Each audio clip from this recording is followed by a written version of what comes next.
Hey guys, it's me again with another tale of the calamitous people, and this is another Vondale tale, and it starts with this stick. When I took off out for a walk today to try to beat the rain, I grabbed my walking stick on this little trip, and so as I'm walking along, I was reminded of the stick and how I've used them in the past. And there's a story in it. You've got to back up to when I was a kid out on the farm. We had chickens. At one time, we had several chickens and a rooster or two, and we had cows at one time. We had some hogs one time. Just various, just various livestock as you do out on the farm. But when I was just a little kid, we had a problem with this one particular rooster. He was highly territorial, and he had his hens to guard, and he did a good job of it. So when I was a little kid and I would come out back to either feed the chickens or do other chores around the farm there, he would attack me. He would fly up and try to spur me in the back, either spur or claw, with their feet. And this is not unusual. This is a fairly common behavior, among an aggressive rooster like that. So Dad tells me the thing to do is we're going to have to use a stick on him. So he gets me a nice big stick, not a great deal unlike this, and puts it by the back door, and tells me when I go out just to grab the stick, and when that rooster bothers me, just give him a whack with the stick. Well, sure enough, the next time I go out, here comes the rooster. Well, I've got my stick and I'm ready for him, and I gave him a good whack with that stick. And he didn't stop immediately, but it didn't take long at all for that rooster to learn the lesson. And he started leaving me alone and letting me go about my business. Well, also out on the farm, I had a dog. It was a pretty good-sized English Shepherd, black and tan dog, and his name was Bullet. Well, I raised old Bullet from a puppy. So Bullet was my buddy. He was very, very protective of me and of the farm, both. And he would bark anytime a stranger, and sometimes non-strangers, would come around. He would bark, and unfortunately he would also bite. And he wasn't like an attack dog. It wasn't like that at all. Bullet would bark to sound the alarm, and then he would sneak up behind his target and bite them. Just bite them like one time on the leg, and then back off and bark.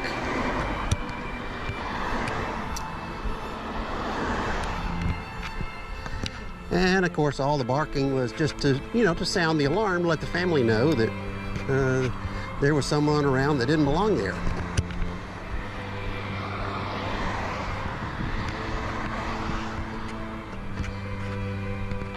And Bullet, that behavior was pretty constant with him. He bit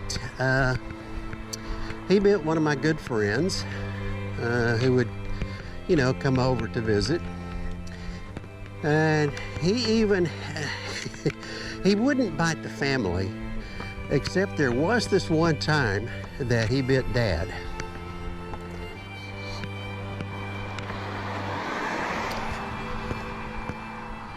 Uncle Grant had run out of gas over on Highway 16, not far away, so he just walked on over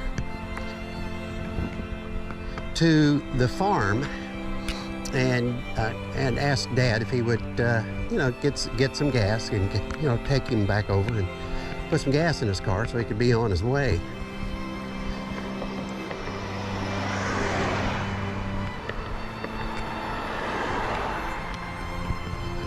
Well, it was raining that particular night, so Dad was all bundled up. He had on a big heavy coat and a hat to keep the rain off.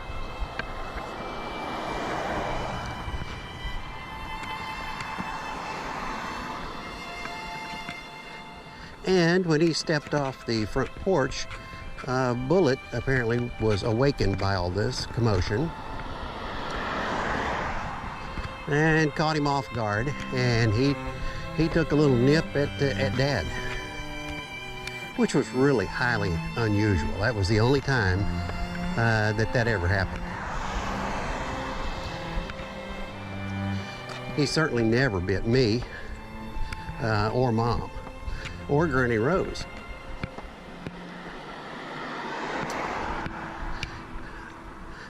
Bullet's mother was a dog named Smokey that was owned by Granny Rose. So he was, Bullet was raised around Granny Rose as well. But Granny Rose had a sister who would come to visit from time to time, and her name was Auntie. And one time Auntie was out hanging out clothes on the solar clothes dryer, also known as a clothesline.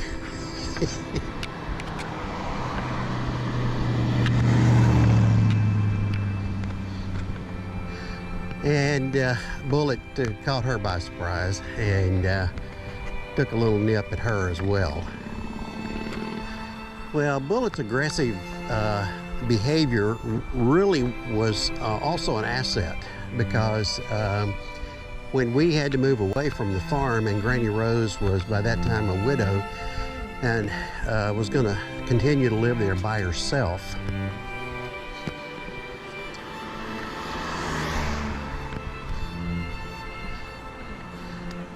we built a fence, a nice fence completely around her house, and had two entry points, two gates, one in the front, one in the back, and we made a nice homemade sign, you know, painted sign, and put one on each gate, and it said "Bad Dog."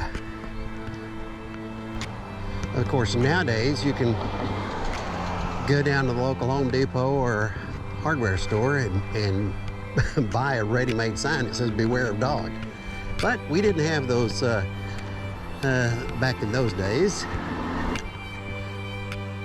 Home Depot hadn't been invented yet, and there was a nice hardware store in town, Smith Vaughn Hardware. But you know, that was another trip to town, and we had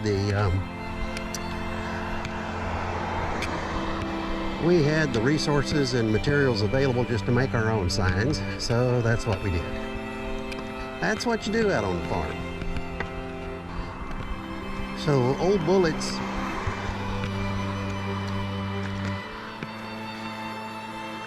Bullet's well-deserved reputation as being a bad dog, it was put to good use.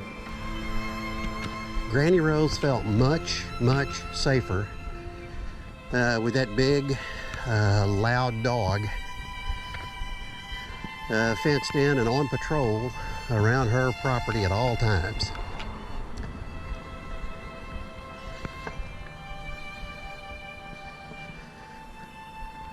But indeed, behavior was, it was less desirable when I was younger. And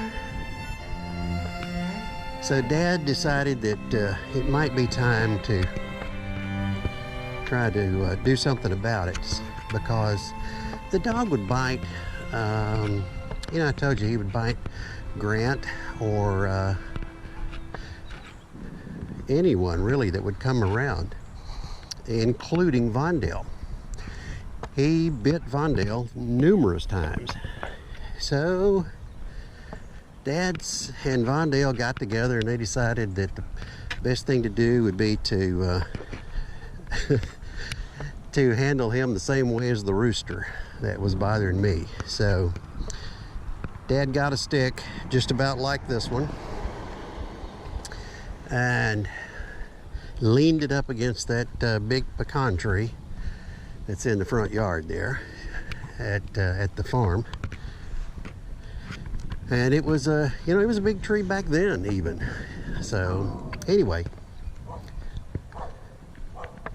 leaned that stick up against the tree, and the plan was for Vondale to, you know, drive up, get out of his car, and retrieve that stick. And then when Bullet came for him, Vondale was supposed to give him a good whack with that stick and see if they couldn't, you know, break Bullet from the habit of biting Vondale. So anyway, the time comes and Vondale drives up and executes the plan, and everything's great, except when he swung at Bullet, Bullet dodged his attempt and circled around and bit him anyway.